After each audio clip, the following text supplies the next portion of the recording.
Salut les Frenchy golfeurs, je suis David Borowski, professionnel à la PGA et je suis ravi de vous retrouver ici en intérieur pour une vidéo où on va parler d'un sujet très important, le placement de la balle dans le stance. Souvent, on a tendance à oublier ce paramètre qui est essentiel à la bonne frappe de balle dans notre swing.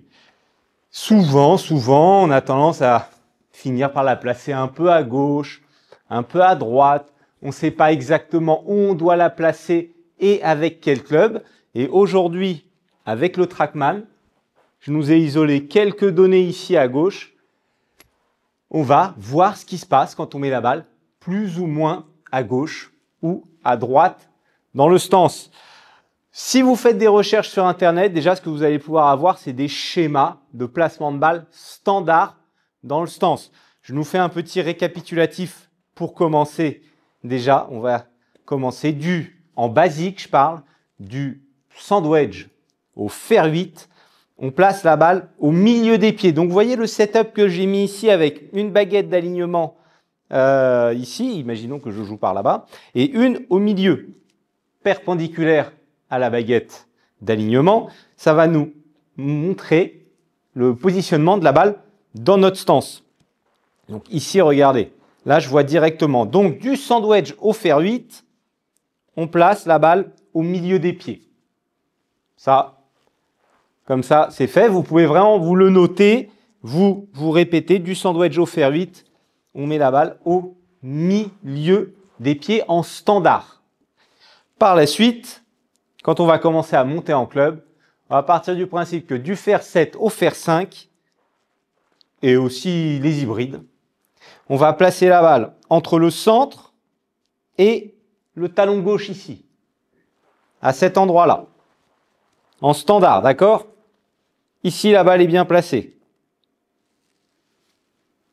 Fer 7, fer 5, fer 4 et hybride, on place la balle entre le centre et la gauche. On part sur 3 positionnements, 3-4 positionnements, et après,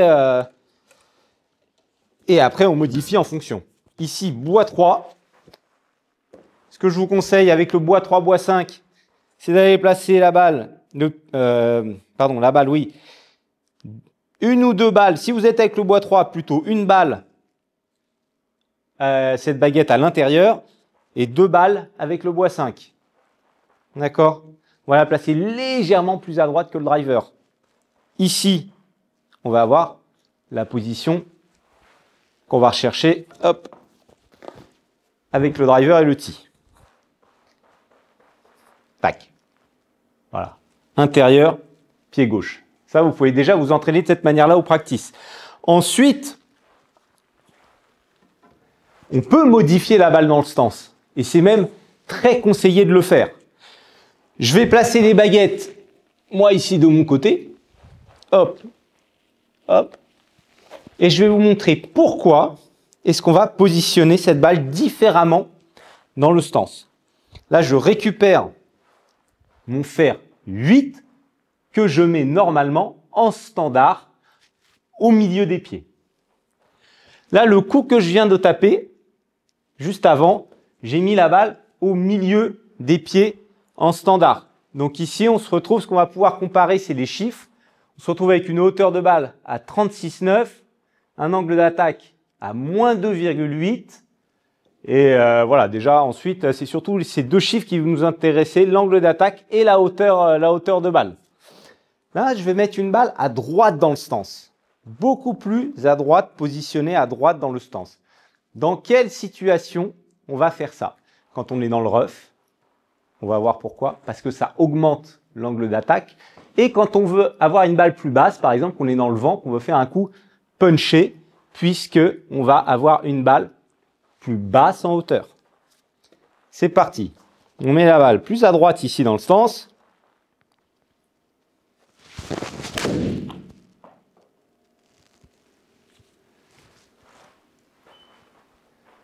Celle-là est sortie un petit peu à droite. Mais qu'est-ce qu'on voit ici? Un angle d'attaque qui vient énormément augmenter. Donc ça veut dire que dans le rough, on va éviter tout ce qui se passe avant la balle et une balle qui a perdu 10 mètres de hauteur. Donc qui est beaucoup plus basse, pénétrante. À quel moment on va placer la balle? À gauche dans le stance. Très à gauche dans le stance. Eh bien, tout simplement, quand on a un obstacle à passer en hauteur. Et ce que je vous conseille de faire pour faire ça, c'est que la balle soit très très bien placée, puisqu'on va avoir un angle d'attaque qui va beaucoup baisser. Ici, je la place très à gauche dans le stance.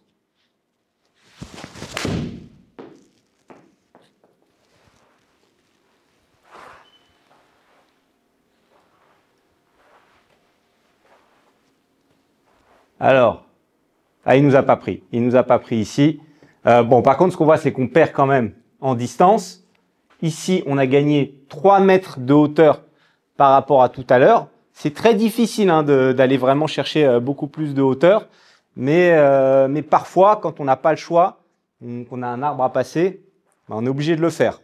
J'en refais une petite, on va voir si ça fonctionne. Parfois, le Trackman, malheureusement...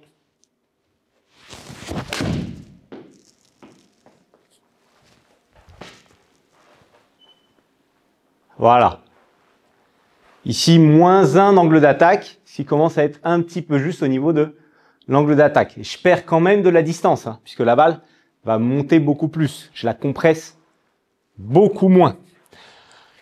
On peut faire pareil avec des clubs plus longs. Par exemple, ici, on va prendre le fer 5. Je vais juste modifier le club ici sur notre petit Trackman. Ici, on va taper un coup basique. D'accord? Basique, balle, fer 5 entre le milieu et la gauche.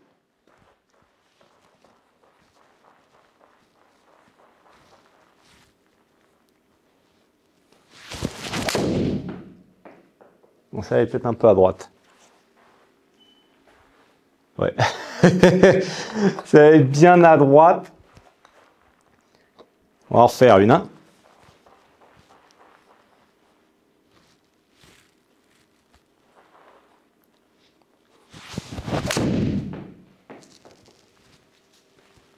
Donc celle-là, normalement, elle est bien chopée. Ouais, elle est bien droite. Voilà, un léger fade. Donc on se retrouve ici avec 7 angles d'attaque ici, moins 2,8. Ce qui est normal hein, par rapport à un fer 5. C'est pour ça qu'on commence à la placer plus à gauche. Et ici, 37 de hauteur. À 1 mètre près, on se retrouve à la même hauteur que le fer 8, ce qui est normal aussi.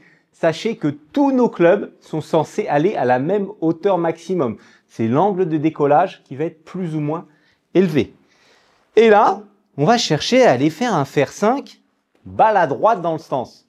Donc quand ça, exactement pareil, quand on veut avoir une balle basse, passer sous les arbres, rester sous le vent, coup punché ou qu'on est mal placé dans le rough, balle à droite dans le stance. Qu'est-ce qui va augmenter? Normalement, c'est ici l'angle d'attaque. Et qu'est-ce qui va baisser? C'est la hauteur de balle.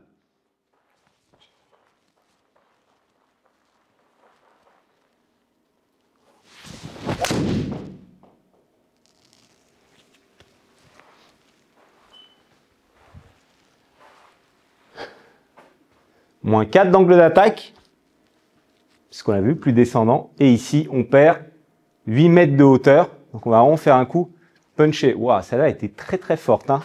198. Et balle plus à gauche.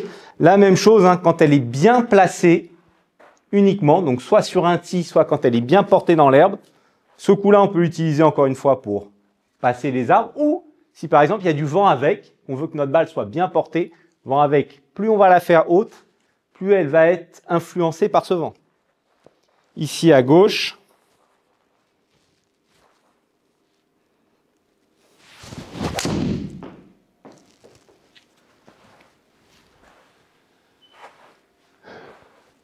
oh, elle tourne un peu celle-là.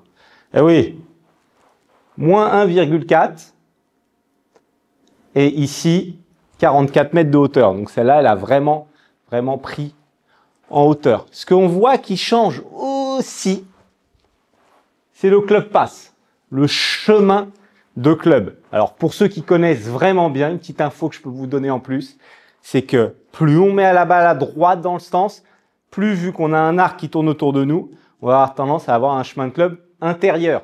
Plus on la met à gauche, plus on a un chemin de club rentrant extérieur-intérieur. C'est pour ça que malheureusement, le driver pour les slicers a tendance à tourner beaucoup plus de gauche à droite que les petits clubs, puisqu'on met la balle plus à gauche dans le stance. On se fait un petit bois 3. Allez, on regarde ce qui se passe un peu avec le bois 3. Une petite dernière. C'est quand même un club qui est très très important, hein. C'est un club que j'affectionne particulièrement. Donc ici, je vais vraiment venir la placer quasiment comme le driver, hein, surtout si elle est au sol. Une balle à gauche de mon talon gauche.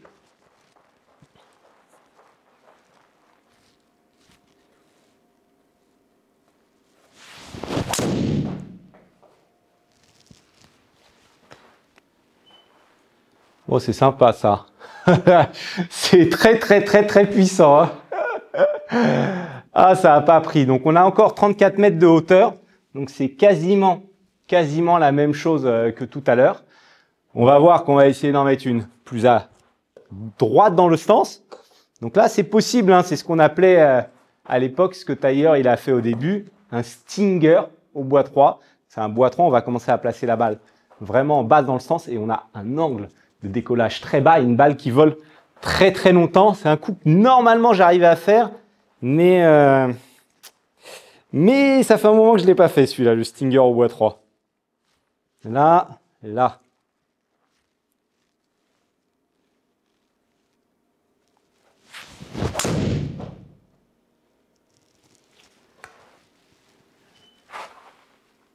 Oh, elle est plus basse quand même, hein. Ici, 30 mètres de hauteur. On a un coup un peu plus bas. Alors, je sais pas pourquoi le Trackman, là, il veut pas prendre. Je dois taper un peu trop fort. Non, je plaisante. Bon, bah voilà. En tout cas, j'espère que cette vidéo, elle vous a plu, qu'elle a été très instructive. Là, je me sers vraiment des données Trackman. Donc, on rentre dans la technique. Il y aura des vidéos plus simplifiées où il n'y aura pas de chiffres, hein, comme d'habitude.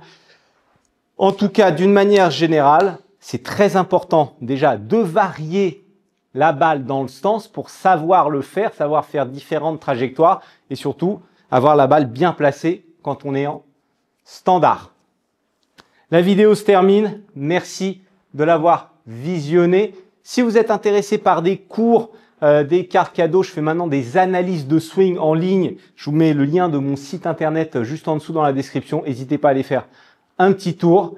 Vous pouvez aussi vous abonner à la chaîne si vous n'êtes pas encore abonné pour ne pas rater les vidéos. Activez la petite cloche, je fais une vidéo toutes les semaines. Si vous le souhaitez pour me remercier de la vidéo, petit like, ça vous coûte juste un petit clic et pour moi ça m'aide beaucoup et c'est la reconnaissance de mon travail. Merci d'avoir visionné la vidéo. Je vais aller m'entraîner encore un petit peu et puis on se dit à très vite. Ciao, ciao.